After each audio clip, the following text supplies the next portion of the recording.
Right,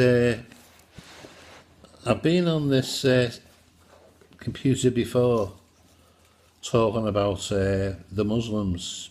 Now, not all Muslims are killers, or, I'll grant you that. But the minority are spoiling the majority.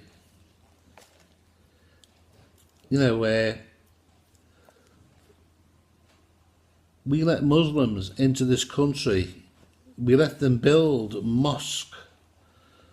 Would we be allowed to go into their Muslim countries and build Catholic or Protestant churches? I don't think so.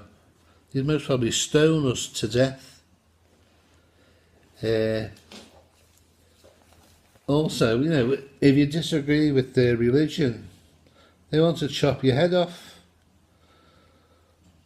What we should do is bring some of our soldiers from around the world back home and put them on border control to stop anybody who shouldn't be in this country from, entering the country illegally. And, as for the European rights crowd, what right have they got to tell us how to treat rapists and murderers? Because it may upset them, and go against their human rights. How about the rights of, the people they've killed and raped? It's just not right. Think Australia. Can you just go into Australia? No, you can't. You've got to have a job, and you've got to have someone to vouch for you, to enter the country. It's like the Border Force, Them Border Force coppers, they capture illegal immigrants working in this country when they shouldn't be working. And if they can't find their passport, they've got to say to them, we'll let you go, come back and report to us, every week. And what do? They just do a runner and get a job somewhere else. If these people speak, a language, not an English language, if they speak, say, any language except English, put them on a plane to that country, that the language, they're speaking. You shouldn't have to have a passport.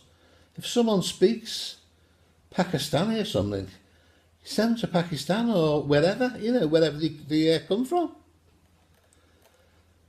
And as for sending money to India, millions of pounds every year, to help, the poor people there. Why should we do that? They're building rockets, to go to the moon, and we're sending them money.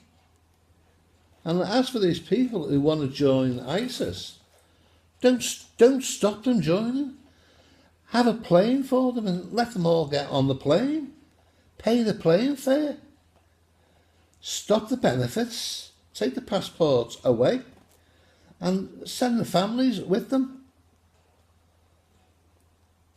Why don't they just get a job? These Muslims get a job, get married, have a family and live happily ever after.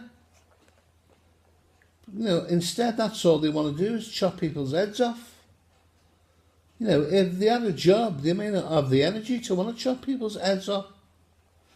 There's some part of England where English people can't walk down the streets. The likes of Bradford and Birmingham. You can't walk down the streets without getting attacked.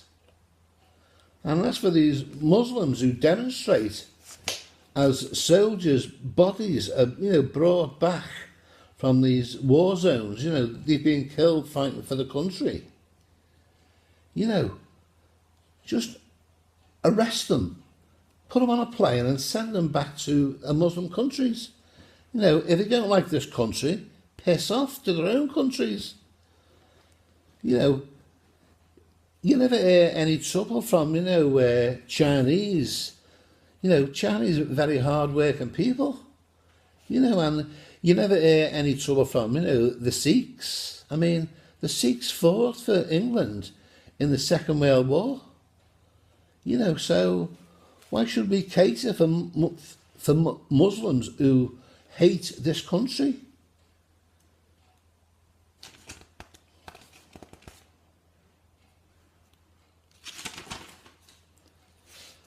Anyway, that's all I can think of saying at the moment. I'm sure I'll think of some other things that I disagree with. The way words have changed as the years have gone by. At one time, to mug somebody, it meant, take him, buy him a pint or, do something good for them. And if you were gay, it used to mean that you were happy. You know what I mean? Entirely different meaning to the word gay now. They're not gay, they're homosexuals. So there you go. Over and out.